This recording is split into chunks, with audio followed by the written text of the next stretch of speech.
that's an interesting exercise.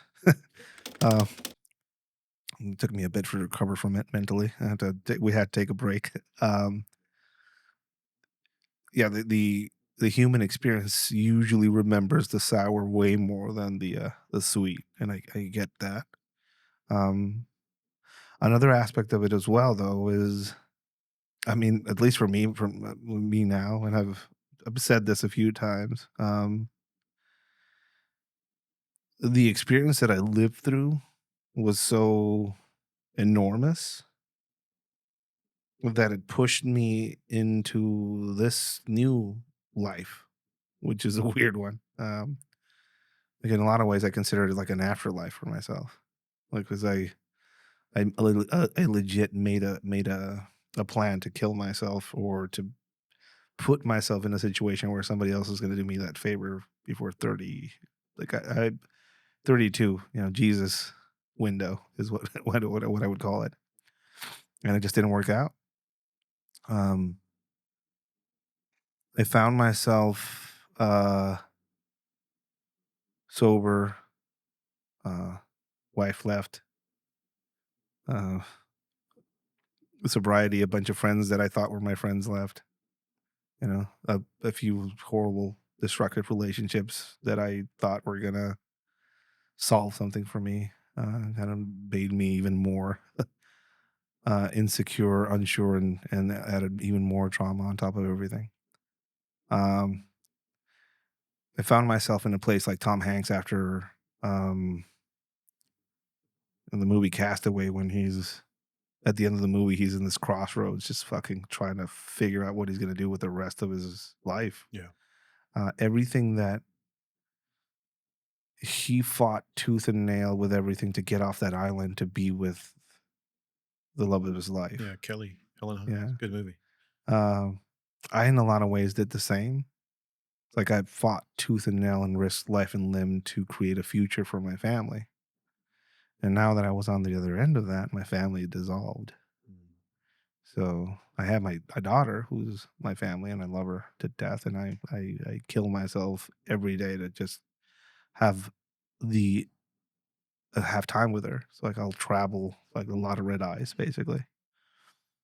But in the end I didn't get the ending that I wanted. Or at least, it's this empty, like vast freedom in a lot of ways, which is scary as fuck. You want to talk about scary? Like I remember just being in a place where my time was always full because I had to do all these things. I had four phones, a radio, all this equipment, 80 something people under my command, and I had to like figure everything out. And I was always now it's just dead quiet. It's a dead quiet room somewhere, clean, and it's I have a business and it's great and I'm stable, but there's nothing. It's weird. I have all the options in the world, but I don't want to take any of them, basically. A weird crossroad to be at, but Yeah. Yeah. You're again, it's this whole aspect of like, hey, you're supposed to get something at the end, or you're meant to have a happy ending, or you're meant to have some sort of weird conclusion that you're like, oh, this is, I grew up watching movies. I guess that probably poisoned my mind. for sure.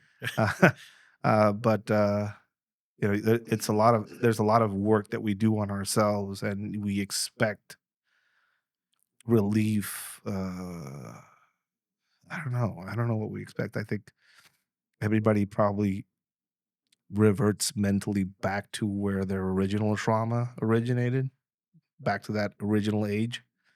I think in a lot of ways, I'm still a 13-year-old kid who's still trying to figure out how to be an adult or how to get the attention of his parents when both of them are severely broken by the loss of a child, which matches up to a lot of the decisions that I made later on as far as doing 110% for people that ended up destroying parts of me. Hmm. Um, w- when when you utilize some of the tools like you just used on me with people, like specifically on like people that you work with, what's the reaction that you get? Like, is there hesitation? Is there anger? Is there fear?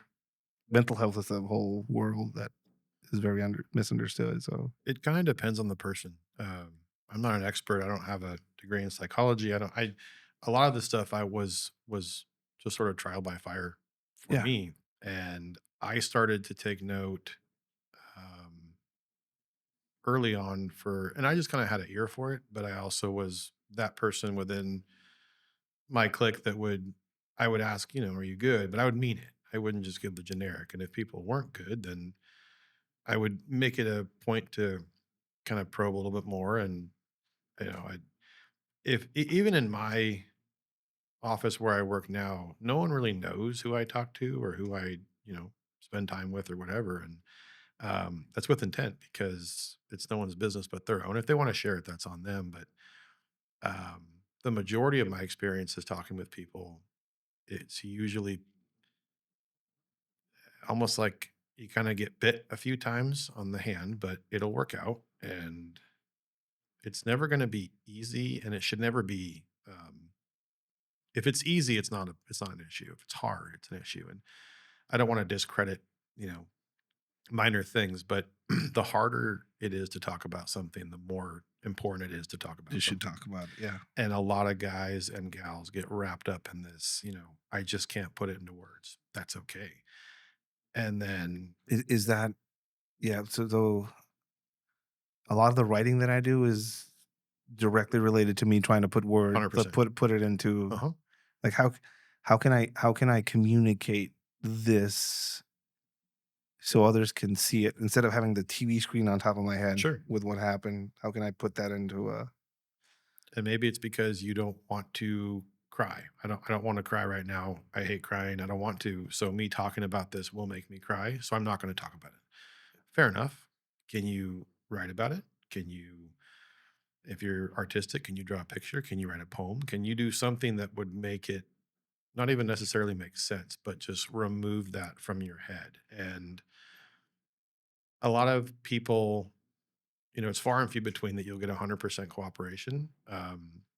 But with, I think, the right amount of persistence, and this is just my own findings dealing with my personal experiences and seeing people either actually kill themselves or um, almost. And it's interesting because I think of all the people that I've talked to that didn't kill themselves, I always capitalized on that and I would really pick their brain. And usually, when you put someone on a mental health hold, it's a lengthy process. So you will spend a significant amount of time with them. But I would always ask them, like, a lot of, and not necessarily for the report, but just my own curiosity as to, like, the old saying goes, the talkers talk and the doers do. And when you get someone who you essentially stopped from killing themselves, their intent was to do so, but for whatever reason it didn't work out. It's very interesting to hear their experience and to sort of understand why. And the deeper you go down that hole, I think that we would be shocked as humans to see just how similar we are on a core level and how there are just certain things that cannot be explained or put into words. And, you may just hear, well, I'm depressed. Well, that's one word to describe maybe an infinite amount of emotions or feelings that otherwise won't exit that person's mouth. Um, I think that where we are now with not just limited to cop, but I think first responders overall, I think there's just it's an abnormal thing to see. And I've said this before, but the more you experience these horrible things, it makes it very difficult to see anything else as normal for the rest of your life. And with cop work, you're going to be like kind of the first responder if there was a true get there first type thing. So you're going to see a lot of shit before. And I'm not knocking the fire guys, but you're usually first on scene for some really weird shit. You're going to have to mitigate all that. And the more that you do something over and over again, it becomes normal to you, but it also becomes expected. So car accidents, do they happen a lot? Not really. But when you're working a job that requires your assistance in that regard, then you're going to see them. So you're going to assume. And so those assumptions trickle down to family and they trickle down to your kids. And the next thing you know, you're kind of a little bit more paranoid when your son or daughter starts driving for the first time. You have an unrealistic fear or phobia of them dying in a car accident when the likelihood is very slim. And that goes for every other thing that you see and do. So I think one of the more important things that we can do internally as cops is we can start to normalize the conversation when it comes to mental health. Not that it's much better than it was when I started. It's much better than it was 5 years ago. But in terms of longevity and retention, and it doesn't have to be this whole kind of kumbaya type thing where you get those really salty guys. They're not going to go to any of that shit. They don't want to go to a meditation class. They don't want to go to a breathwork class. And that's okay. But you can find an alternative that's going to help. And I tell people this all the time. Anyone who says, I don't need to go to therapy, anyone could go to therapy and you will have something to talk about eventually. Um, Relationships are a huge thing. I I used to say I'm really lucky for the relationship that I have, but that would be a lie. It's not luck. I had to work really, really, really fucking hard to Like, make my marriage what it is. I have an amazing wife who's a huge part of it. that's like a big issue that I've seen, and like, like, what do you think about, I didn't get the opportunity to have a partner where I could share with because that was just not available Yeah. while I was going through what I was going through.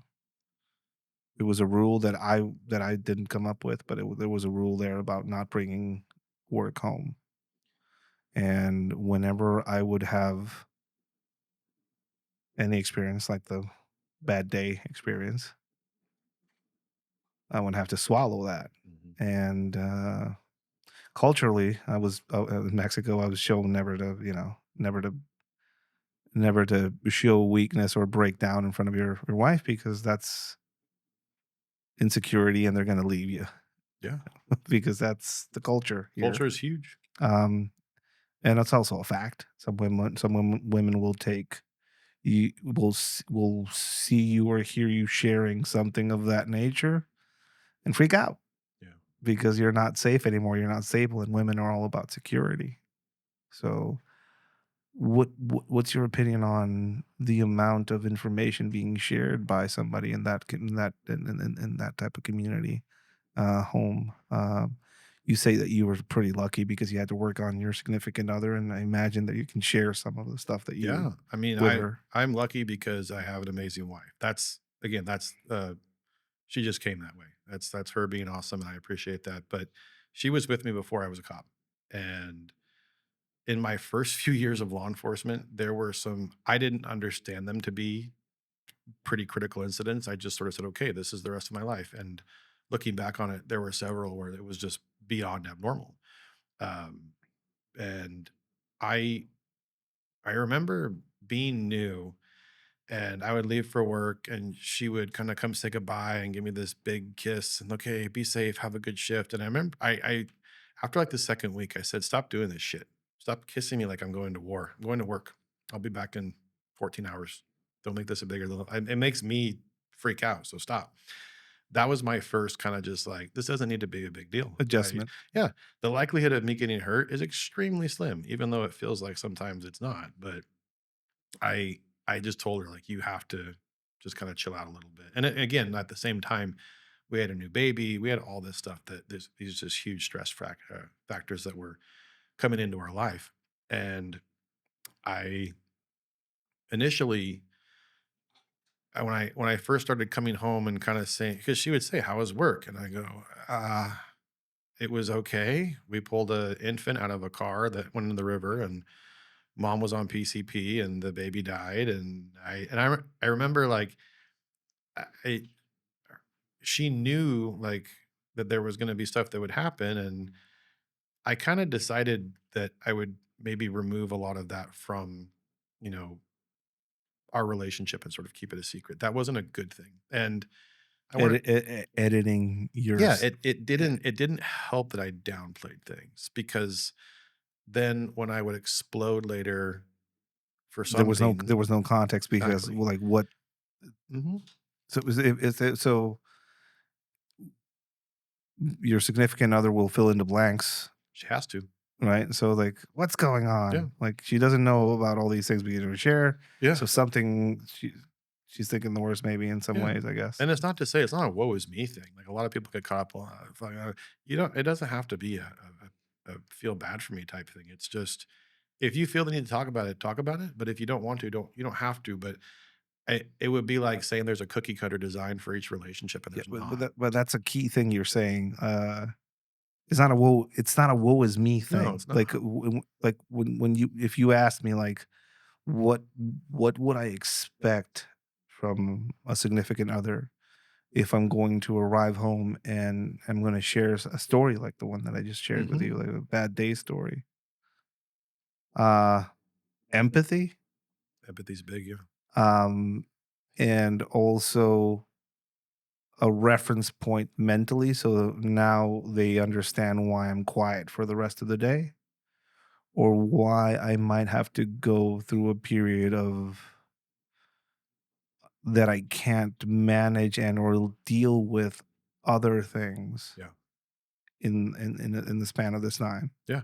So that's all I would expect. I wouldn't expect anything else. I wouldn't expect no, you have to baby me or you have to like Yeah. turn into my mother or something No. like that because like some women have that in their mindset. Like I'm not your psychologist is something I heard, or I'm not your mother. This is something else I heard. None of these things are expected. No. What at least on my end, all I expected was like, hey, I'm going to act in a really irregular way for the next few days or maybe weeks Yeah. because some shit happened in my life, really bad shit. It's not about you. It's not about us. I want to keep you safe from it. That's why I'm telling you what happened. That's kind of the logic behind it. I don't know if it's a right or wrong one, but it's on my end. I think it's better to say something that than not say anything and just have the other person fill in the blanks. Yeah. A really powerful tool to use is I do want to talk about it, but I'm not ready right now. That's a fair that gives them, you know, understanding of what it was, and it depends on how far you want to peel back the curtain. Um, in my younger years, I didn't want to scare my wife, so I wouldn't like I would downplay a lot of the stupid shit that we would get involved in, or just stuff where if whatever it was, I would oh yeah, this guy. It was a pursuit. It was nothing, but it was like shit. We are going 125 miles an hour on this scary road, and just whatever it was. Um, I never wanted to alarm her, but then the fun stuff started to take the back seat, and I started to really like realize that the heavier shit was starting to affect me more. The fun stuff was easy. The scary stuff wasn't hard for me to talk about because it was a cool story, or and you have that uncle at Thanksgiving who says, "Oh, tell me something. Tell me the craziest story about work." And if I were to be honest, I would probably say something. No, it was the day that a coworker blew his head off. That's the craziest day of my career. And it's like that wasn't even anything crazy, not even a crime. Uh-huh. But that would be the honest answer, not the pursuit we got in or whatever it is. So I started to sort of understand that if I kept her in the dark, it was not good for me. It wasn't good for her. And it depends on the partner. And this goes for if you have a husband or whatever it is in law enforcement, whatever the family dynamic is, you have to gauge that person's ability to stomach it. Because some people, like my mom, if I could tell her, I remember years ago, and I can't remember what even happened, but I told her, she asked me something about work, and I told her the truth. To this day, she still is like, "Oh my god, I remember that story." And it was a nothing, but I just told her the truth one day, but she's someone that I probably wouldn't. We're numb to the abnormality of our Yeah, existence because this is a daily and thing I was for even us. sugarcoating it for her. I could have gone into the nitty, but I didn't, but that's just I figured out what her max was. My wife, I think she's just we're a lot alike, but we're also very different, but her ability as the years went by and I think she saw, because I was just a little bit more open about what was happening. And then when I really started to understand that if I didn't explain myself to some degree, that I would have to explain it to my kids. And once my kids started to get old enough to understand what was going on, not just me being gone all the time or me being whatever. And dad, why is dad asleep? Well, he worked last night. They don't understand. Like, they just know that I'm sleeping. But when I started to realize that they were taking mental notes of what happened, when Yeah. we had a deputy who was shot and killed, um, it was on the news. It was everyone was talking about it, and my son, who was, I think he was 11 at the time, he asked me. He said, "Dad, what happened at work?" And I said, "Oh, well, and I remember in my head thinking, like, how do I say this? And I just said, "Well, there was a cop who was shot and killed." And I just saw his eyes get like big, and I just went, "Fuck, here we go." I didn't want to lie to him, but I also knew that what I just told him probably sent him into a fucking tailspin of, is this going to happen to my dad? Is this going to happen to my family? And I hated that, but I also didn't want to lie. And um, there was no way to hide that because so much was going on. I was in detectives at the time, so we were doing a bunch of stuff at work, and I wasn't home. And I had to kind of figure out at that time, systematically who was going to have the most exposure, who was going to know. And with my wife, I would say like in year 5-ish, it started. I just said, like, if I had something that was undescribable, it's funny you mentioned the TV on top of your head. I always tell my wife, I wish I had a USB port. I could just go bloom, watch it Just later. I don't want to fucking talk about it yeah. because talking about it is exhausting. And it's not that I didn't want to share. I just didn't want to talk about it and explain it. And then I would short stroke it and explain it. And then maybe she's like, well, that's strange. Why would that affect you that much? And the funny part is that it doesn't take a catastrophic incident to really affect the brain. It can be one thing Yeah, it could that's be tied to a trigger, a smell, a taste, or whatever it is, especially sensory. And that may come up yeah, later on. yeah, that's another thing about traumatic experience. It will leave, vestiges or tattoos in your brain Mhm. related to a smell, a taste, Yeah. a song, a color. Like, there's a bunch of things it could be. Have you ever smelled something subconsciously without, there's not a smell, but you can remember the smell, which is F even for weirder? me, it's, uh, dentist. Mm. The Uh, teeth? I had the experience of cleaning out my hair and finding teeth fragments in it, Yeah. and the smell, Very distinct smell for the having mouth a cavity and all that. having Yeah. a tooth cap exploded open.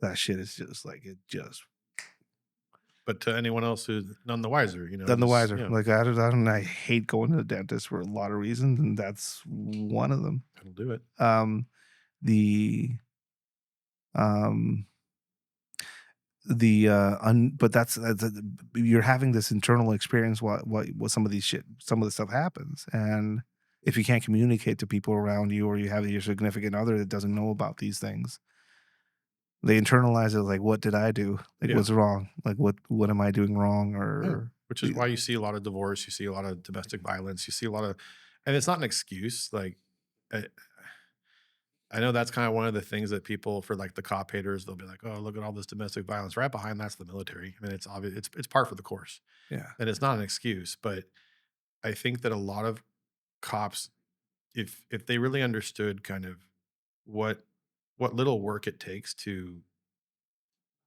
change just some small things, you'll see big differences. But it really depends on, my scenario is pretty unique, but I wouldn't also say it has anything to do with coincidence because I had to work really hard. My wife had to work really hard.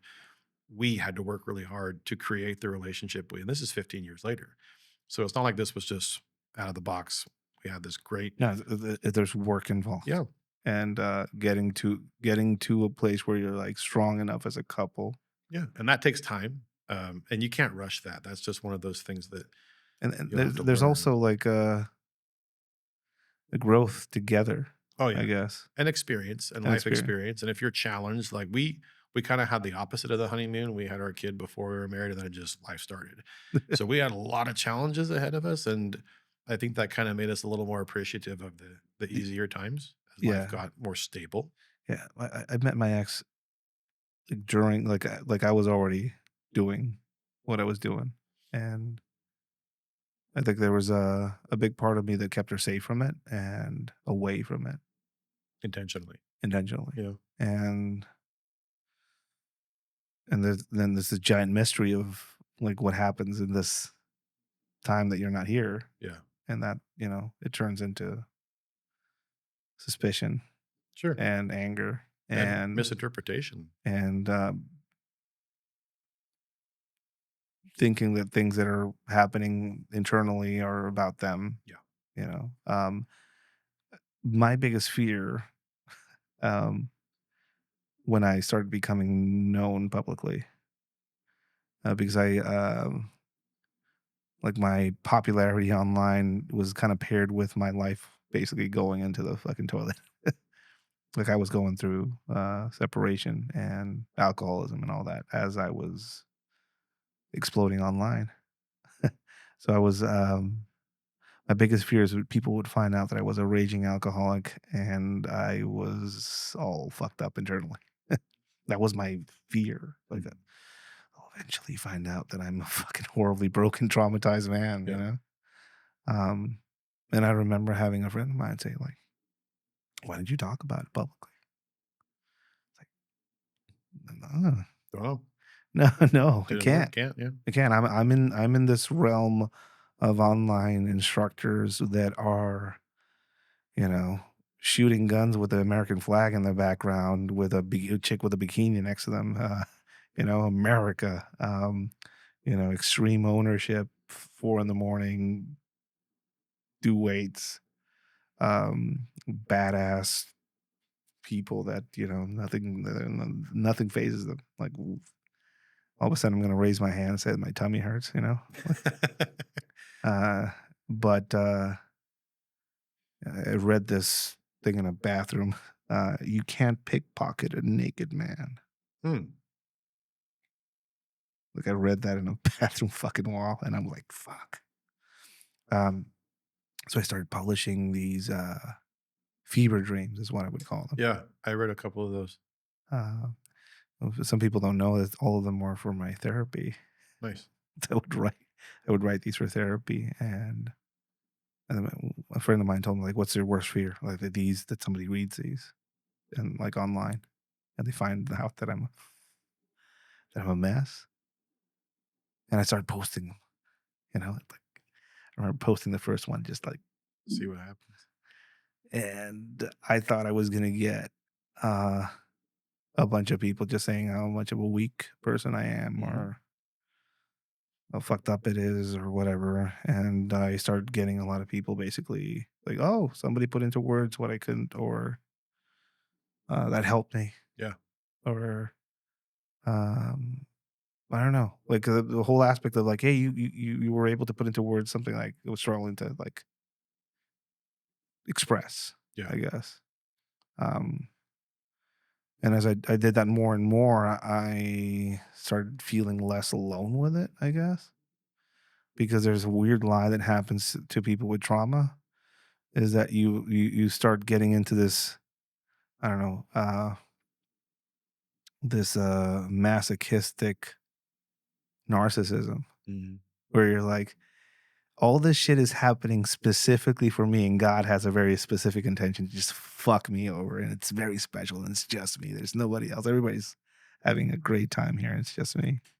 It's a weird narcissistic, like, like you feel special in your suffering. Like, it's only Yeah. for me. Special Like, in the worst way. yeah, like, Yeah. I'm like, none of you know. It's just me, but it's bullshit. Yeah. Like, everybody's fucking going through some shit. Yeah.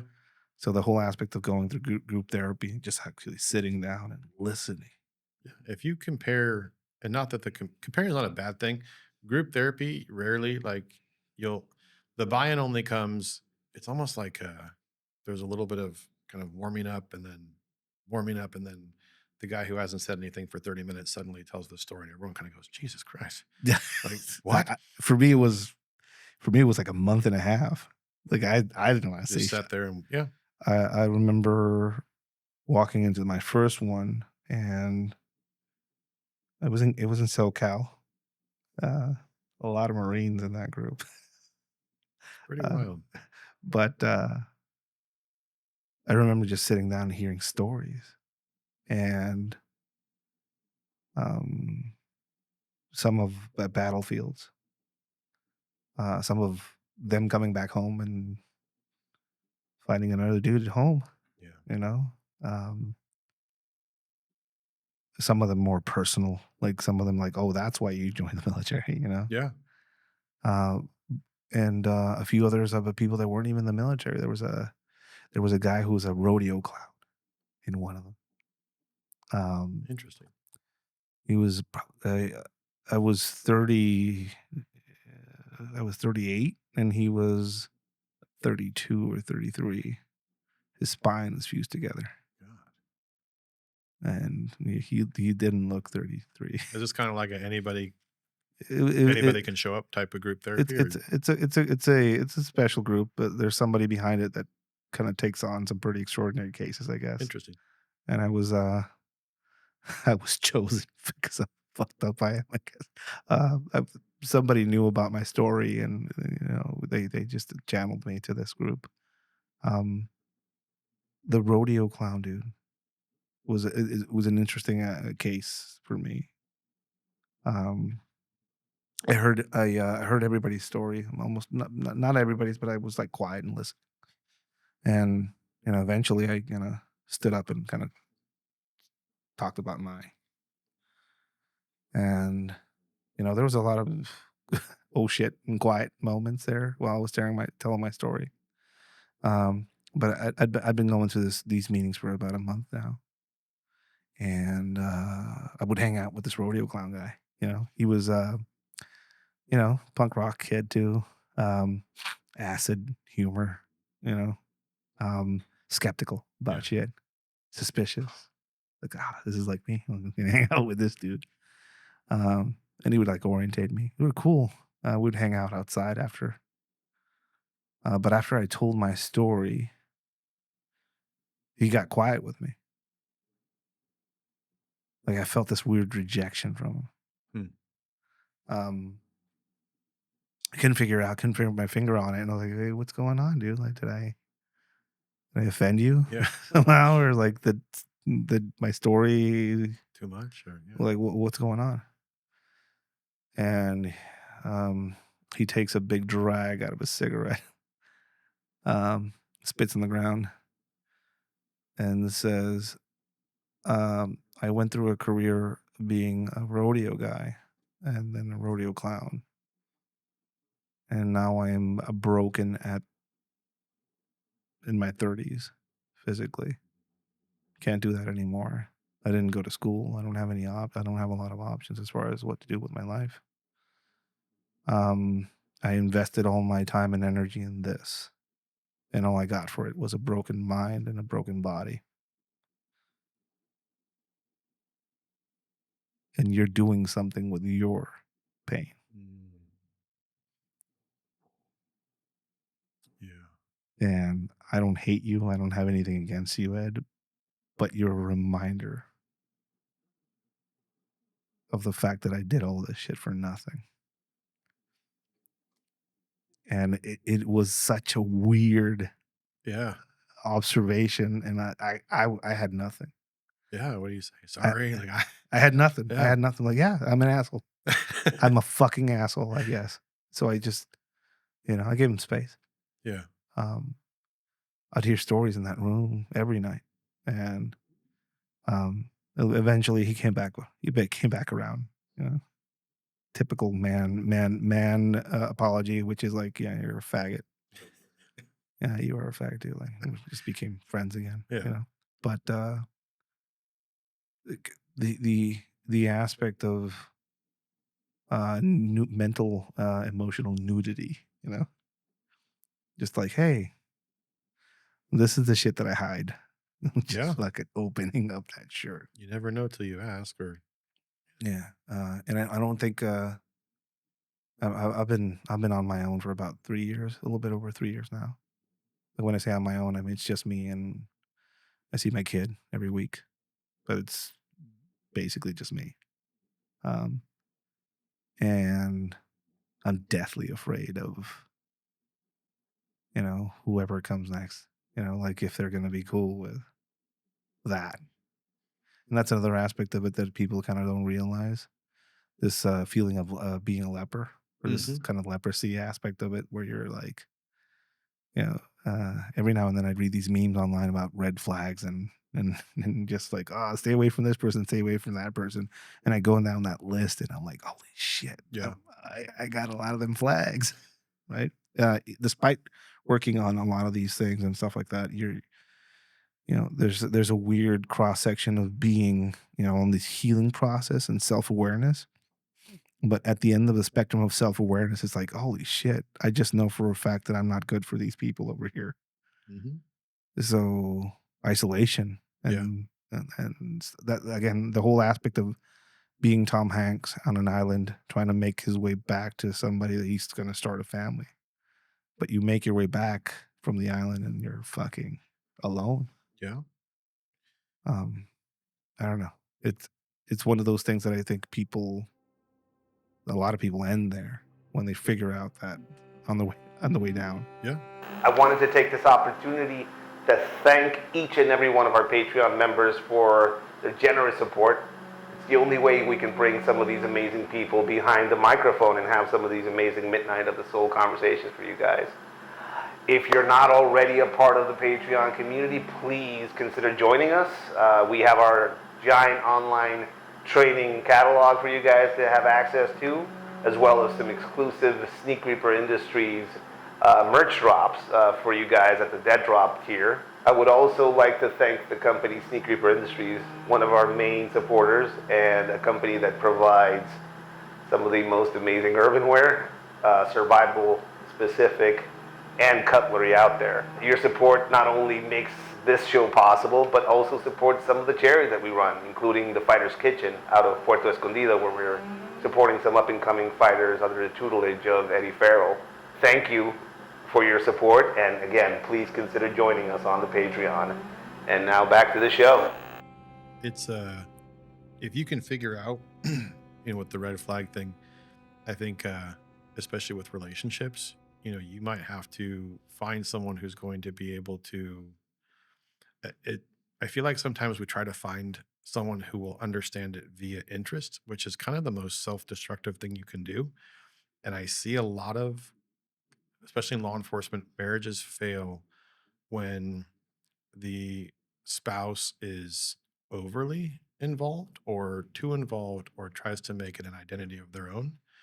And there's nothing wrong with that if it works, but it's almost better if the person is sort of a yin to your yang. They're going to be able to, they can still process everything and be there, but they're also not going to say the wrong thing that will Yeah. make the issue worse. Like, I hate referencing my wife so much, but we figured that out pretty quick. And she was really good about, she didn't, she just would listen. She really didn't ask a lot of questions. Not that she didn't have them, but she just would sit there, let me What does she do for regurgitate. a living? She works for a hospital, so she works from home. Her job's the opposite, polar opposite of mine. The yang, yin Yeah, yang. definitely. So we have this balance, but it took us a while, especially me, to figure out if you go into a relationship of any kind and you expect it to be 50-50, you're going to fail. Yeah, you're It's fucked. it's not going to be 50-50. And Not that always, at least. no. And if you understand that, it might be 60-40, and that means that the other half's going to have to pick up 60% of the slack while you're on this 40% for whatever reason. And you sort of have to understand it's not personal. You may be 70-30 for a year because of whatever my own bullshit. When I went through my mental health, I can't even imagine, because I flip it. I look at it and I go, what if I was on the other side? And I'm like, man, that sucks. What would I do? I probably wouldn't be a very good part. I mean, I'd try, but personality wise, I don't know how successful I would be in the realm of understanding when it would be hard for me to understand why she felt that way. Given, I don't know, what if the tables were turned? Who knows? But it's just really weird to think about those parallels and how there needs to be an understanding, but the kind of the concept of the 70-30-60-40 is eventually that person's going to build up resentment if you're Yeah, not making the attempt to change. Um, but like I said, if that expectation is there and that person goes 50% and there's this gap, that's where we see that yeah, divide. And then relationships will eventually fail yeah, because the person's going to be expecting that. yeah. For me, it was I think a big. I don't blame anybody for my marriage. Kind of failed. I blame myself, of course, because I'm pretty good at that. A lifetime of learning that aspect. But yeah, the blockage of communication and the rules that were set around it, um, and the rules around the help that I could get. You know, like you can get this type of help, but if they start giving you pills, that's not allowed. So you Yeah. have to scale it back. So like, holy shit, like So there really can't be rules though. If you set things in stone, that creates a wall that you can't pass. And it shouldn't be a wall. It should be like a corn maze where yeah, if you really want to get out, you just run yeah, and keep running. Eventually you'll break free. But if you create a maze that has impenetrable yeah. walls, then you have to keep going and you're going to keep going until you go insane. Yeah, but but I come from a place of chaos. So like I see rules and regulations of safety, or like I try to figure out ways of kind of parameters to kind of like solve some of that for myself. And I imagine women have that as well, but For sure. pronounced. Um, again, like I asked you about oversharing and sharing too much or not sharing enough. Like, what do you think that balance should be? Like, I know it's a big factor in a lot of marriages ending, the domestic aspect of it as well, and we'll talk about that after. But how much is too much? I think that's going to be up. And this is kind of a lame answer, but it's up to the other half. If And you know and it, if the other half is like not willing to listen, is that just an indication that you should probably look for conciliation and just like, it depends. So I mean, let's weigh it out as, do we have a family? Do we have all this stuff? How can I fix it? If the answer is yes, well then you got work to do. No one likes hearing that. But if the answer is yes, then we need to figure something out. Um, I think that sometimes the concept of doing public service comes with this really prestigious, awesome thing. And then when you get down into the weeds, you realize how fucking terrible it is. yeah, And the facade fades away. And, it's just it's one of those things where it kind of creates a jaded perspective from the spouse where they become resentful sometimes, especially if the agency is toxic. It could be a number of things, but exposure for the job itself. I mean, personally, when I started to really dive into the nitty gritty, whether it was photos or it was me trying to explain something, my wife had the stomach for it. So she wanted to hear it. But I also think that she figured out early on that the more she heard, the better she would be. So she figured out that even though it was unpleasant and it didn't really make her feel good, she got a snapshot, a small percentage of what I was dealing with internally. So if I told her, you know, so much information, she had a better concept of understanding how I felt based on her emotional reaction. So she would sort of dictate her response based on what I told her. That got harder as life got busier. So there's been things that I haven't even told her that I didn't purposely not. I just didn't have time or I just, yeah, forgot about it. yeah. I mean, I'm not saying like do a report every day when you Yeah, get it's home, exhausting. but there are certain events in your life where you're gonna stop yourself. It's Sure. gonna give you a pause. It's gonna make you change behavior around your Yeah. spouse, maybe, or something. And I think that's if if you could if you could give advice to somebody considering marrying a cop or going into a relationship with a cop, even though all the bad press we get, um, what advice would you give a woman? Like, hey, you're gonna get in a relationship with this guy. this is the advice I would give you. I would I would caution them that, with this career field, there's all different kinds of personality types. So whichever one you chose to marry, that's on you. There's good ones, there's bad ones, there's destructive Yeah, ones. why did you get into that field is, like, I Yeah. guess, yeah. That's a great nexus question. And that also kind of shows to the caliber of the person. Like I think you and I are linear in a lot of things so that we have that same personality type, but there's a lot of guys in law enforcement who are the opposite of us, who, Yeah, I mean, they might even be not good cops because of that, because they're so just, this is my life. And identity in this job is, I do tell people it's just a job. And it is, but it's also a calling.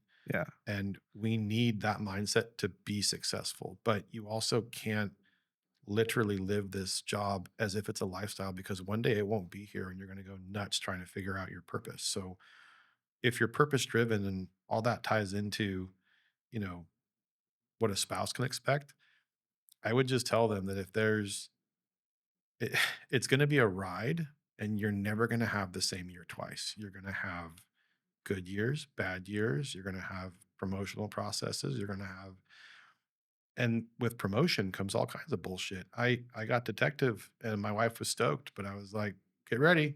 It's not worth the money. And you'll see. And here we are. I love what I do. I've learned so much, but I had to give up so much shit to get it. So where do you draw the line? I don't know. That it's such a very wide and very dismal sort of skew on how you choose to prioritize what's important. And from a spousal aspect, they should push, but sometimes silence is a good tool. So it's one of those things where it's going to be based on the individual. But if you don't do a good job kind of understanding the personality type that you got involved with, you can tell. I mean, if you're a good judge of character, I mean, you can know yeah, if someone's a douchebag in the first 30 minutes, or, and also the job will change. it will. I've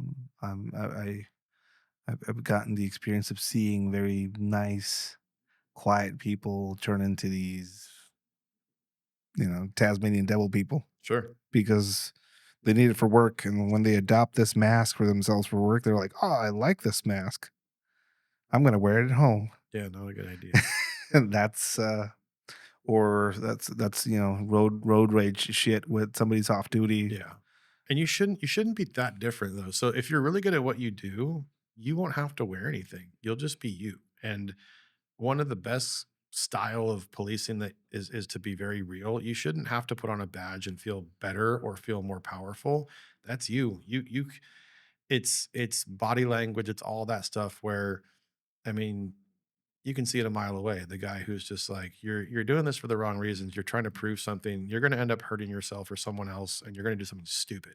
Yeah. And unfortunately, those are the ones that make the headlines, and those are the guys that paint a very unrealistic picture for the rest of cops across the country. I mean, you could look at all the major pendulum swings that we've had over the years. It was because of someone, usually who lacked training, or there was just, they're never normal. They're never There's always a level-headed. there's always a like whenever I again, this is new, all the shit is new for me, but like whenever I see one of these cases, like the one that just came up, where was this? With It was the water, the tea kettle? yeah, Yeah. yeah, that guy. He'd been I wa- fired like like a lot. I've watched that video many It's times, pretty bad. and I rebuke you. That word came up, and he said that he felt threatened when that happened. I've been in rooms with real threats. Yeah. That wasn't one of them, And if you and I've seen why guns are like that's the first solution. Everything's a nail if you just fucking hammer, I yeah, guess. But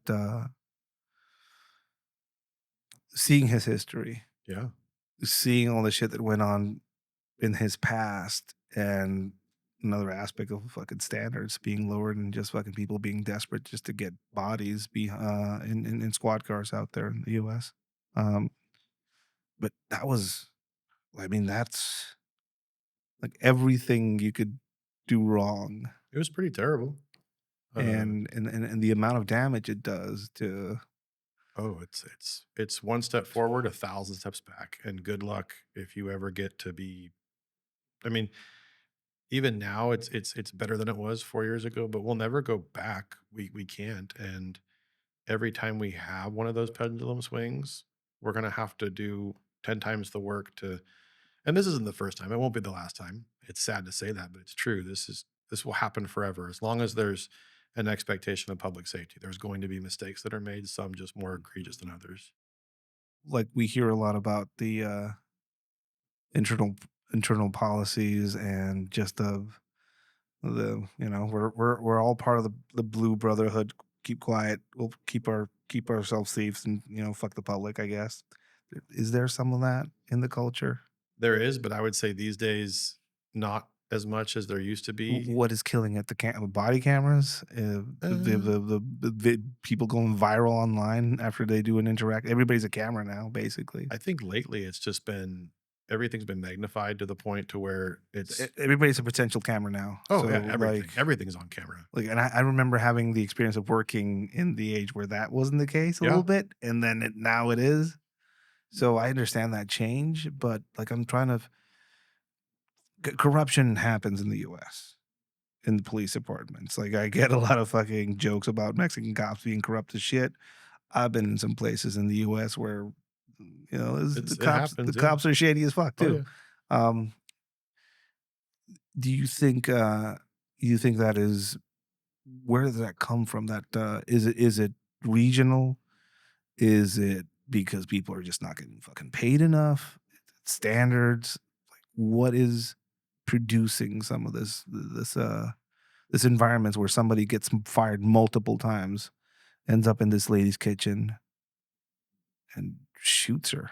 Yeah. I mean, so there's when I hear corruption, I think of the traditional, which I would say was more in the probably the 50s, 70s, and 90s, where we have the literal Here's some money. Fucking monetary, look yeah, the that other type way. of stuff. The corruption that we see nowadays, I would say it's statistically it's far less than it's ever been. And Yeah, the public would say, no, it's not, it's this and that. Like in terms of like people actually um, you know, literal corruption in cooperation with a lot of other cops, it's very rare. But for the incident like we talked about a minute ago, that type of stuff is going to be based on the I guess the residual effects of 2020, where we have these standards that are so low that people are, I don't like to say forced because no one's forced, but they are essentially making a decision. It's a gamble. This guy may work out, he may it's not. an omission. Yeah. Like corruption can be an omission. Hmm. Like it's not just getting money to shoot this other competitive guy. Sure. It could also be just like inaction. Yeah. I'm just not gonna fucking do And you see and that a look the lot other way. more. Look at Derek Chauvin. That's a great example of everyone really wants, they want to capitalize on the incident itself, where the cell phone video. No one really wants to go back and look at the full video, which is very long. And the you get a lot of people where oh, just comply, comply. And yeah, that's true. Had George Floyd complied and everything, it would have been a done deal. He probably would have been cited out and had dinner with his family, more than likely. But it escalated and it kept escalating and kept escalating. Freezing nowadays, I think, is even worse. It looks worse than action because at least you can try and explain yourself versus not doing anything. Um, but for the hot water one, I mean that was just one. It looked bad on a variety of levels. The use of force was just bizarre, and then the after was even weirder. The audio was terrible. Yeah, when I talk about elements of corruption, I also watched the video when he was getting processed and the conversations Yeah, that were happening yeah, while he was getting processed and those were terrible. all of that is like there is a truth. I get that some of the, Black Lives Matter is a sham. It's a fucking sham. And that's been proven multiple times. These people are living in mansions. But elements of that frustration and screaming for like justice and shit like that is a legitimate thing. Oh, for sure. We've gone from, call the cops to like call the cops, but turn on your camera phones Uh huh. and I don't feel safe with you because you're a cop. And like it's the dynamics have changed completely. There's this weird rule set has changed. But when you see that video of them trying negotiate what happened Yeah. and trying to like figure out how to mitigate or make it less Yeah. in such a shocking case of just fucking use of force. And it's terrible because for that one video, in that same hour, on that same day, there were probably 10,000 other videos across the nation Where they're doing that was smooth, everything went great, and they did the job they're right. doing like and again I'm not shitting on law enforcement as a No, general. no, Like it's I have many friends in law enforcement. I have some it's people who are criminals as yeah, well. it's It's perspective though, right? it's Like, it's it's a the perspective aspect of, hey, I'm not in law enforcement anymore. I'm a citizen now, and I'm fleeing a country in a way like I had to leave Mexico because it was dangerous, and now I am in a country where I'm experiencing some of the same elements, yeah, and they're very familiar.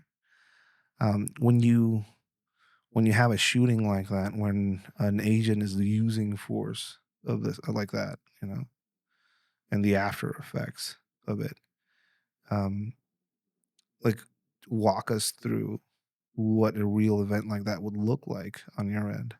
You have somebody, a police agent, a police officer that just used force on somebody. What happens after? I mean, let's say there's going to be an investigation being put on this individual. Body cams are going to get reviewed, but like between that and a charge, what happens to that cop? it really depends on where you live. I mean, geographically plays a huge role in it That's another because aspect. yeah, People think that it's not universal.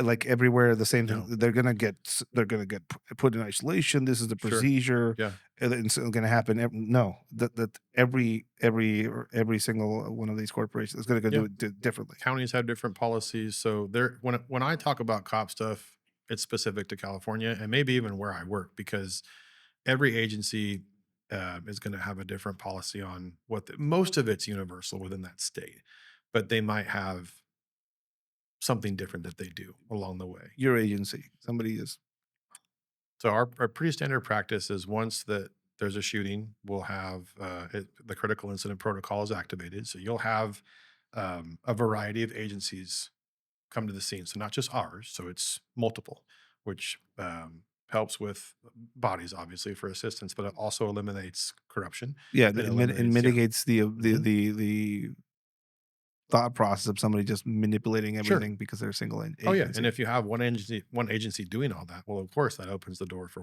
what happened. So multiple agencies doing multiple things. There might even be, if it's big enough, the feds can get involved. We had that happen one time where they came in and assisted us with the scene. But after that, they will isolate. You get your reps for the ones who were involved, and The shooter, what happens to him? Like, what happens to him? Like, does his gun like this? Talk us through. Like, no, we've never been through it. so if there is, The shooter gets his gun taken away. I imagine. yeah, but not in a and it so like one of the things that I really like how we do it is for that individual. This is a huge moment. It's fucking terrifying. It's scary.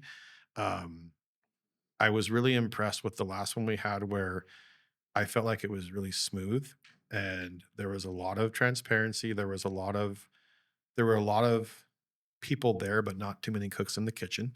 So employee retention for anything like that happens in those moments. Am I being taken care of? Do I feel are my questions being answered? It's a lot to do that, especially to take life. That will forever affect that person and obviously other avenues of people in the community. Um, that traditionally, yeah, they're going to isolate you, not in a negative way, but you get put with eventually you'll get a rep. But Can you call anybody? um, yeah, I mean they usually do. So they'll do like a public safety statement initially. That kind of goes out as what happened. But again, speaking from my agency, yeah, they usually let, hey, I'm safe, everything's fine. This is what happened. Can I call a lawyer? It depends. So that depends Again, on these are questions it. that Might anybody would ask. yeah. I mean, it depends on the policy that's currently in place. A lot of things are changing in a good way, to include statements. There's a new process that I'm a fan of, which allows for a full REM cycle. So you go home and sleep. And There's then you and then provide you your say. interview. And there's been studies that have shown that a full sleep cycle drastically Changes the statement afterwards.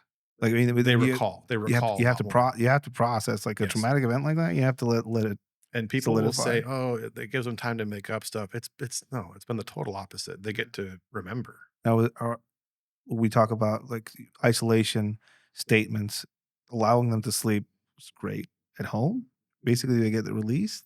Is Yeah, there any sort of, like, eyes on them?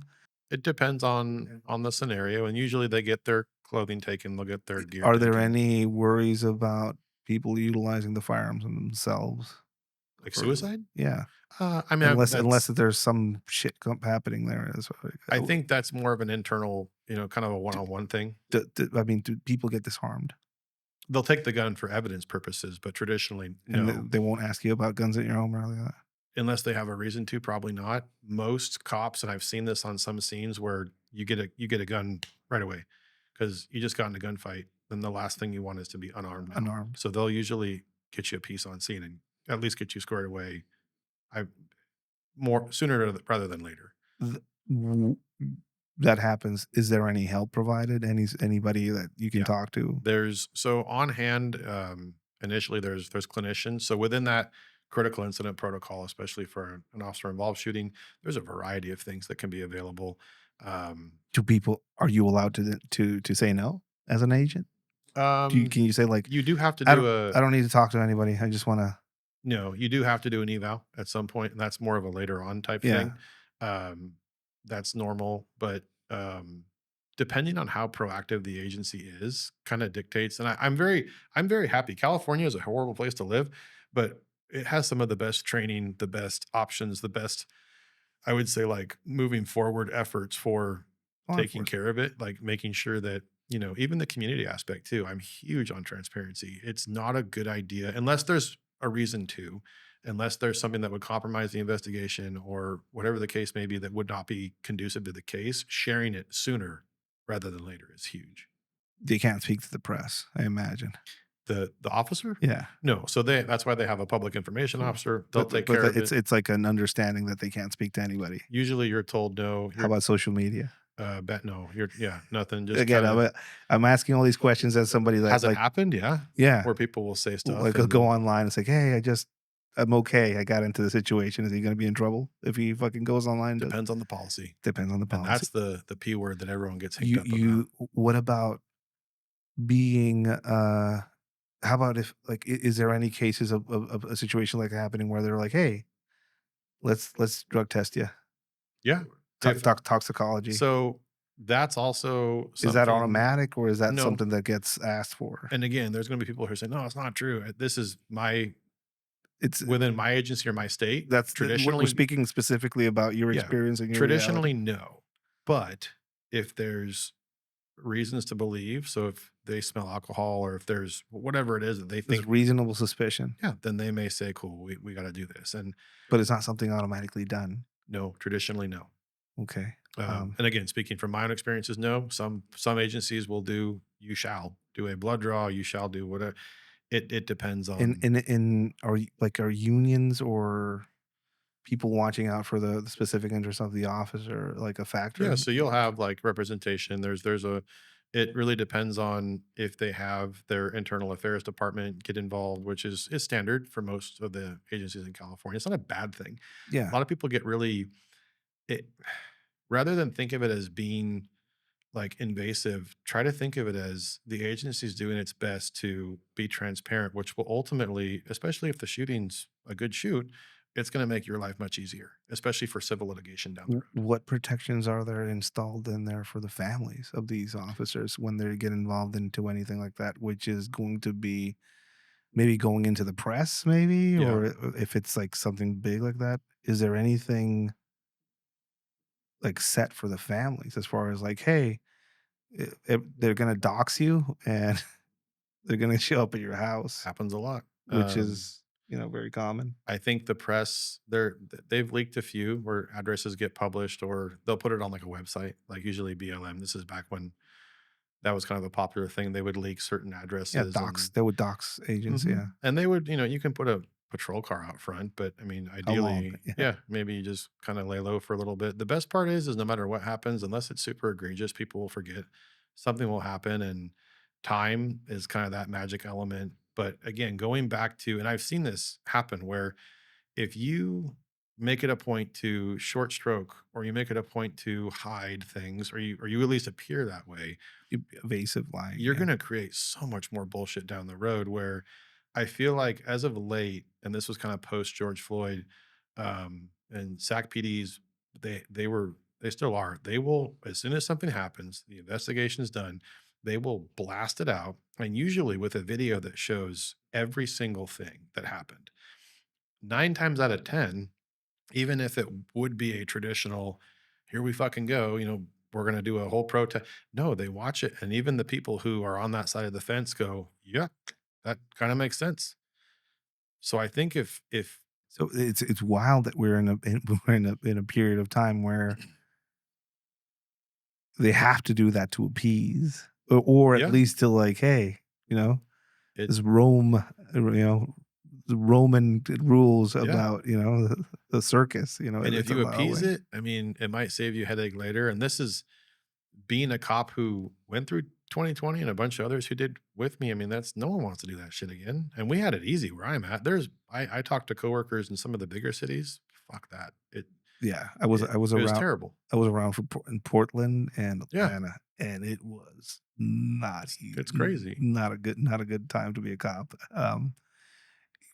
When we like where we are now, you know, somebody asked me this recently.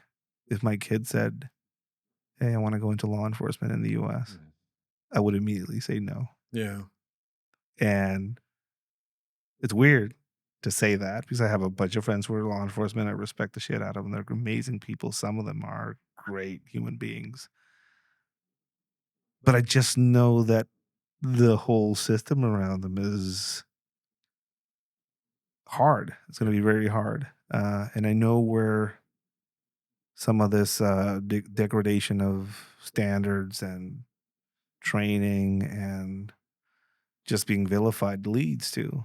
Like, what would you say to somebody who is thinking about a future in law enforcement the way things are now? I would tell them that it's the greatest job ever. I love what I do. I really do. I don't really know what I would see myself doing otherwise. I mean, in hindsight, like, oh, a poet or a farmer would have been Is it neat, but getting better? yeah, no, it's definitely getting better. Why don't we see that? Why don't we hear that? Wait, like if you ask me, just from my experience, looking at how things are going, I'd say it's getting worse. I would say, and this is again going back to like ground zero. So 2020, yeah, Yeah. it's better. But what my concern is what we've had to give up to make it get better. What did you have to give up? We had to quite literally change a lot. We changed the hiring standards. We changed a lot of things that would traditionally be non-negotiable to negotiable. And Like what?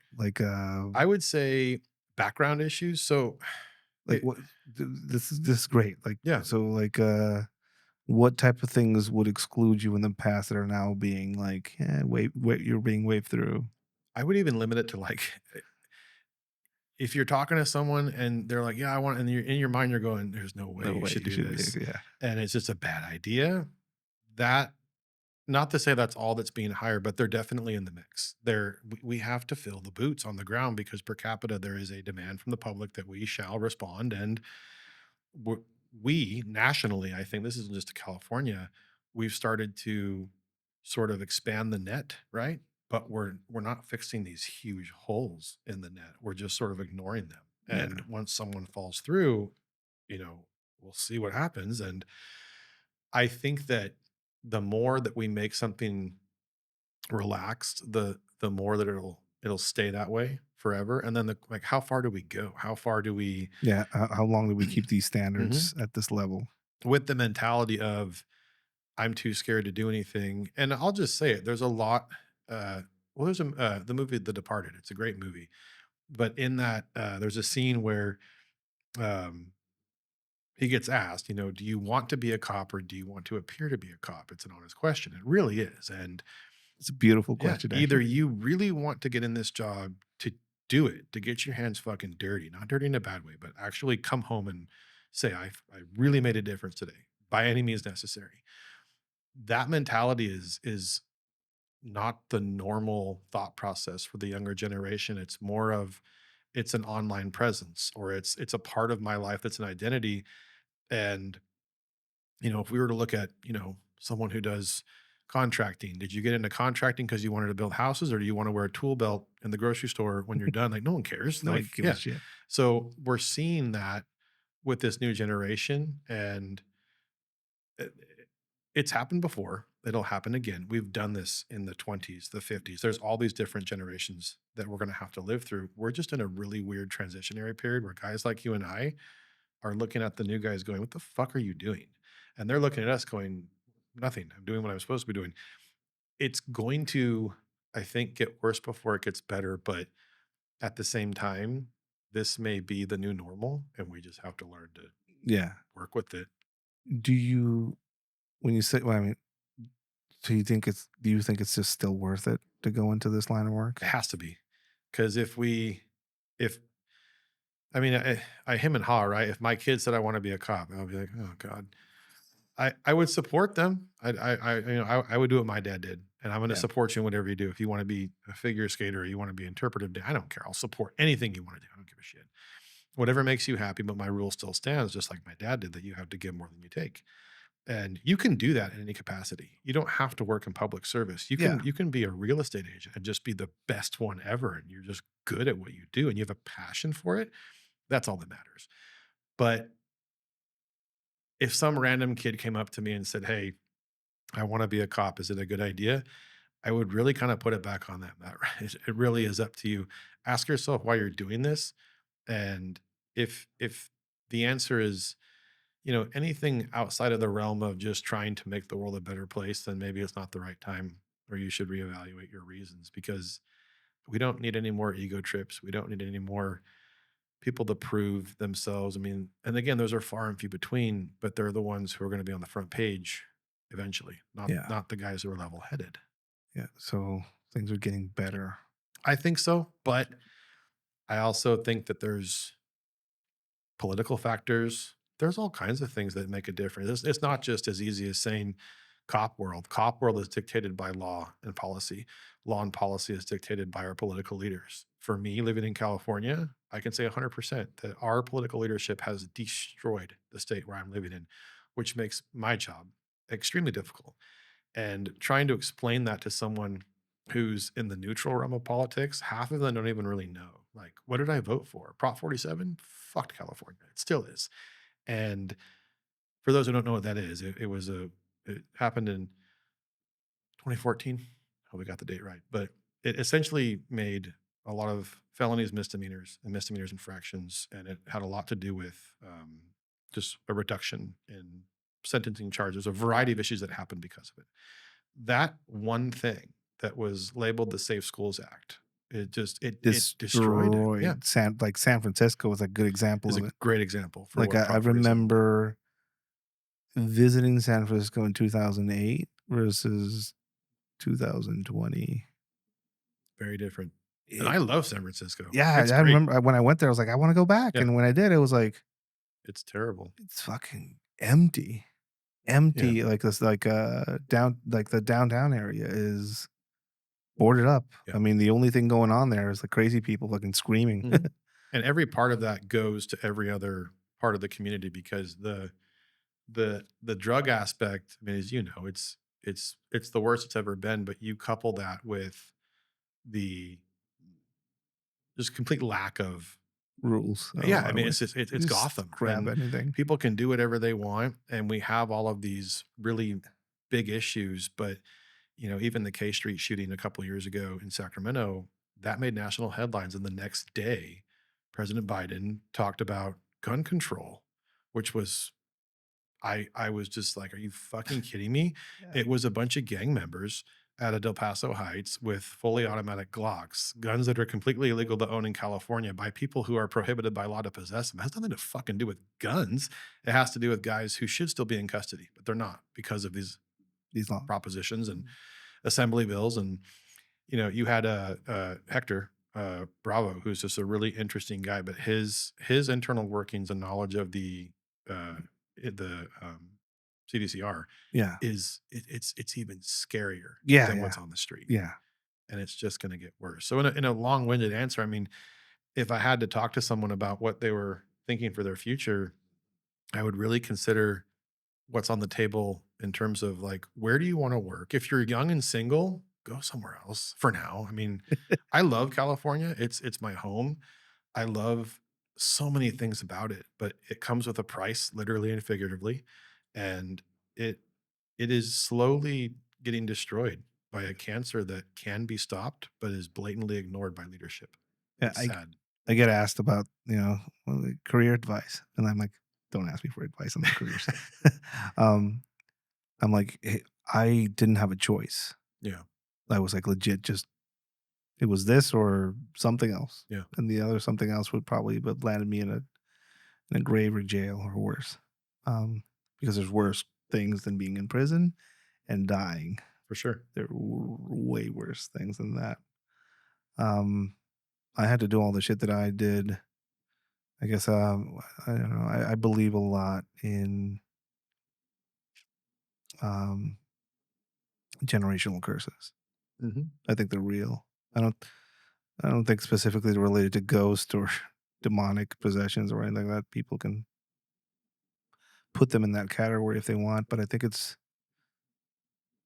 this unconscious transference of pain, trauma, guilt, addiction that we have. Like, it took me years to figure out that my mom did an amazing job with me until she couldn't. Then I got pretty upset about the fact that she couldn't be a mother to me anymore after what happened with my brother. But in the end, and I learned this through my daughter.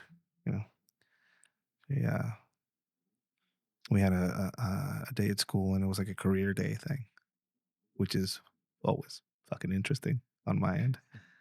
Um, so I went there, and I gave all the kids a personal alarm. I showed them how to make and carry personal alarms with them, Oh, that's cool. right? So these pull apart alarms, and each of them has a little glow ball that I bought, and I just showed them how to put it together and how to put it on their belt. So if you're in public and you get separated from your mom, or something happens, or just freaking out, That's just awesome. turn it on, right? Or you can.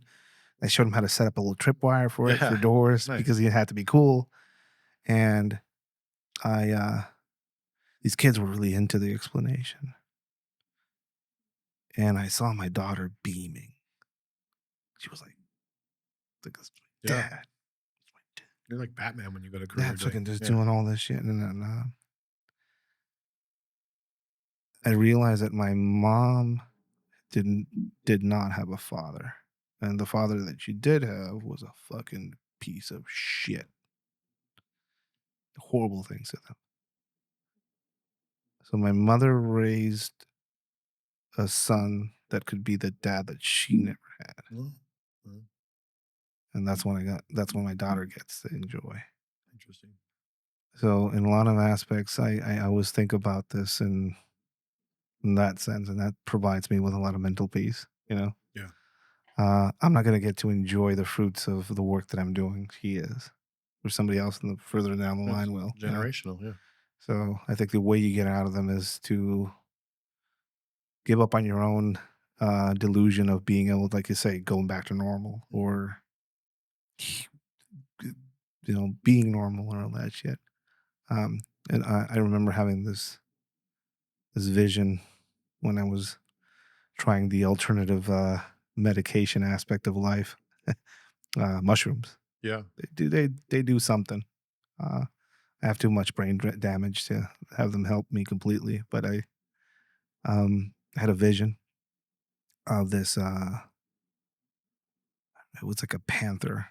this big cat um, chasing me and my daughter.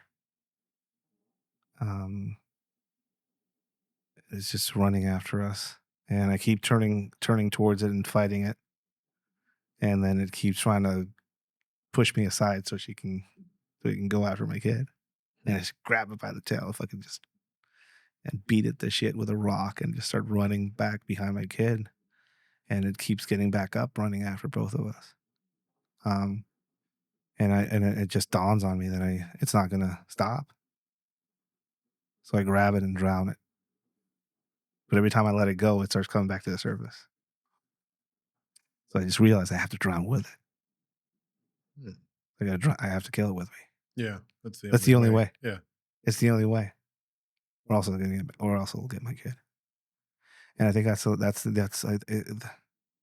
every now and then I get people that talk to me about visions and doing these ayahuasca trips and shit like that. I always ask them like, "What did you see, fucker? Like, if it's true, what did you learn?" And I've gotten some pretty powerful visions, Yeah. and that one was pretty spot on, I guess. If there's anything that a lot of us struggle with when we go through shit like that, is that we want to somehow make it to a good, better place where we're safe, where either Jesus finds us or Allah or whatever God you think is there to give you this pretty house on a hill and a wife and kids and a few dogs, and it's going to be great and fine and happy. And that's sometimes that's not what we get. Very rarely. So Dogs, yes, but I don't have a picket fence. I never will, and my I, life is chaos most of the time. I got house plants. Uh, I don't got any debt, which is great. Um, but that's about it. And an amazing 10-year-old, Yeah. and that's enough. Uh, Kids are a game changer Oh for yeah, sure. it's your heart is outside of your chest and it's walking around. It changes like you're vulnerable now. Mhm. But definitely, I guess a big aspect of just kind of like the context of some of this conversation we've had is healing and the mental aspects of going through trauma and going through this law enforcement lifestyle, just being in a life of service where you give up a lot and you do a lot, and on the other end of it, you're trying to find some sort of relief for yourself or escape or justification or I don't know, like a conclusion that you're comfortable with or an ending or a Mhm. place to go. And The ending's the hard part. yeah, Where does it stop? yeah, I think there's it was you who talked about it once, and I've talked about it before. I think it was you. The bus. There's a yeah, you're on the bus, and you better be fucking damn sure that this is the right time. And if it's not, you're gonna spend the rest of your life wondering. But you do have to get off yeah. eventually. And Eventually, you're just gonna be this bus of everything. This bus is like people don't know what the bus is. It's like for me, the bus was going on this experiment, this government experiment, where they're going to try and militarize this police unit and use it to fucking go after these ginormous criminal organization, right? Everything mattered. Everything was life and death. Everything was important. Everybody there was your brother, and they would kill and do shit for you if you asked them to. And we all had each other's backs, and everything was of the utmost importance, and everything was valuable, and everything mattered, and food tasted great, and sex was amazing. After you would go do some shit like that, you would come back, and it was just, and all of a sudden it ends. mm, all that dopamine goes bye bye. Uh, you know, all that dopamine does go bye-bye, and I grew up with, undiagnosed ADHD, so I already had a dopamine deficiency by the time Mhm. I made it to puberty, so, the little bit of dopamine I had, it just goes away, and Mhm. um, not all of us get to have not all of us get to have that happy ending, I guess, but it could be a peaceful one. Yeah, I'm okay with that. Yeah, If I keep trying to search for that, I'll just be looking for that forever. And I'm very it sounds so weird to say, but all the things that I've got to experience, especially the past 4 years, I really am so grateful. So weird. thing to say, but I'm so grateful for having to suffer and to see just kind of a different side of life. And I really wonder, where would I be right now? I wouldn't be here. I'd be doing something else. And who's to say that without some of the things that happened to me, would I be living a healthy life? I don't think so. I Yeah. think that what I thought was a good way of doing business was probably a bad way. And my brain chose to really just say, no, this is a terrible way to do it. So we're going to force you to change. Yeah. And it's a pretty good idea to have some sort of semblance of or idea of what that change is gonna be and not just fucking walk into the wood chipper. Yeah. I mean, knee jerk reactions are fine, but I always tell people it's that same theory about an email. It- don't send it, put it in drafts, come back, read it the next day, and you're gonna go, gosh, yeah, well, that looks bad. It's the same thing with anything else you do. So Yeah. Uh, doing something on a whim is probably never a good idea in terms of every mental health. single tragedy you are trying to avoid in your life will eventually happen. Yeah. Don't Your force it. house is going to fall apart. Uh huh. Every single person you know in your life is going to die. Yeah. Unless, unless you get some vampires out there, they're into the adrenochrome, I guess, but Blade. most of them Pelosi.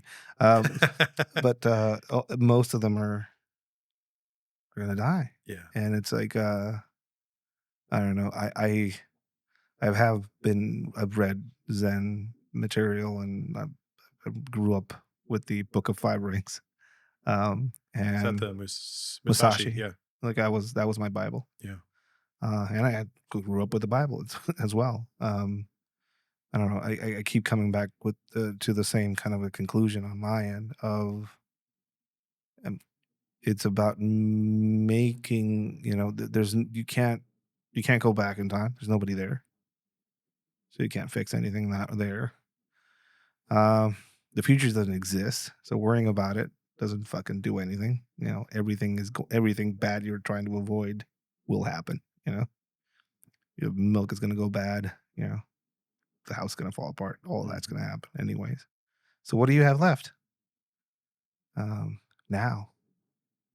And Yeah. so That's it. that's it. If you can't be present and if you don't have now, you don't have anything. And a lot of the issues that most of us have when it comes to trauma, pain, uh, or just having an unfulfilled life of some sort is that the lack of being able to be present. Hmm. You know, We're too um, preoccupied with the trying to find like the happy ending thing. It's what if it's never going to come? yeah. You're going to spend your whole life trying to find something that's never there. I had the universe spoke to me 2 days ago. I just had my birthday. um, I was these past 3 years have been pretty not easy for me. You know, it's been a lot of solitude, a lot of fixing parts of myself, or just adjusting and trying to figure out, my life in general, and a lot of concluding long, drawn out processes of sobriety, therapy, and programs. And you're like, somehow you think, like, oh, this is it. Then this is going to be my, I don't know. You don't even know what your year is going to be look like. You just have this perception that everything's going to be fine after this. Somehow you're gonna fix your shit, right? But Yeah. it's never that. Um, so it was pretty. This year has been pretty fucking rough. Just like the last few. Uh, I had my kid with me. Like I didn't have a party or anything like that. Just all I wanted for my birthday was just me and my kid. And she's 10, but she's like 80 internally. Yeah. You know, Old soul. old soul, That's good though. old soul. She's like, so what do you want for your birthday? And I'm like, I don't know. What do you mean you don't know what you want for your birthday? Like, what would you want? She said, cake. Like, yeah, like for breakfast. What? Yeah, I want cake for breakfast. That's what I would ask for. It's like, that's fucking amazing. Let's do it. Let's figure out cake for breakfast. So I ordered the tres leches cake, a big one. There's still some in the fridge. Um, and for breakfast, me and her sat down and had two giant slices of it. Nice. And both of us were wired that morning. Just, uh, that if everything ended that day, that would have been enough. And I think that's that took me years to get to Can't top it until the next one. until the next one. Yeah. I think most of life are just these moments Oh yeah. like that. And if you can find peace in the fact that these moments are going to go away and they're temporary, and that's what makes them moments like that. That's where you get. That's all we have. Yeah. Now that's about it. Um, Mac, I want to thank you for joining us for this cool ass conversation. We've been talking online for a while. Where can people find out more about you, the work you do, and some of the things you talk about online? So I have an Instagram, I have a blog, and I have a podcast channel. My plans is to go get my master's degree in psychology, and when I'm ready, I will exit. And my plan is to do clinical therapy for specific to first responders and probably more so law enforcement. But It's needed. yeah, It's needed. the problem for me is that once I make that decision, it's a done deal. So I'm after looking at the programs, it's a 2-year program, and once I start though, that's my time clock. I'm not done yet, so Yeah, I'm currently working sex assault, child abuse, which has just been. I know it sounds terrible. It's been a lot of fun. It's a lot of good cases. I love my caseload. I love my coworkers. I love what I do. I'm not ready to walk away yet. So even if I were to promote or something else, I still have more gas in the tank. I don't want to walk away knowing that I could have but done it's more. but it's time for an exit strategy. Exactly. So that is the long term. But for now, the blog is just kind of it's mostly mirroring what I do on the podcast. But the Zen Cop podcast is on Spotify, YouTube, um, and iTunes. Sorry, I rarely. I'm more of a Spotify guy these days. And then the holster thing, I do get a lot of questions on that. It's something I do for fun on the side. It's not a business that I do full time. So if people are interested, just be patient with me. And They're cool as shit. thank you. They're I'll fun. post mine That is later. like I can't. And my wife loves it when I do it because she's like, you just seem. It seems like you're doing something.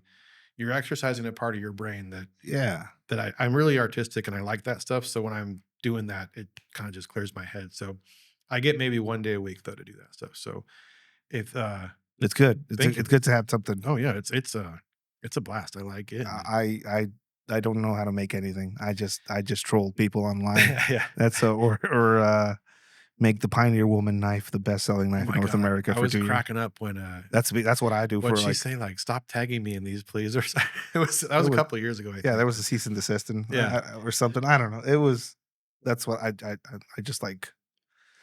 I'm an anarchist by heart. That's my whole thing that I do on the weekends.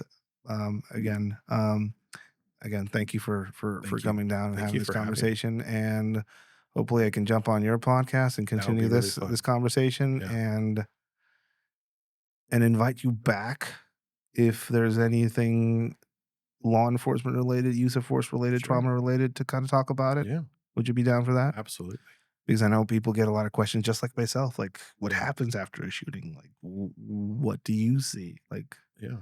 these aspects I think would be pretty cool to kind of like deconstruct for people. Yeah. I'm less Awesome. scared because going to Tijuana for it wasn't scary, but I have a coworker who's like, I don't want you to end up on Reddit. I was like, Ah, no, God, no, it's actually really fun. So but Baltimore. Don't go to Baltimore. yeah, Tijuana's fine. right. Baltimore. Tijuana. I've been. It's fun. I'm from Tijuana. I've been to Baltimore is horrible. But thank you again. I really Again, appreciate it. I'm sorry, Baltimore. I apologize. Baltimore is great. I'm sorry. But it's kind of there's some shit there. Again, thank you. Thank you. Bye.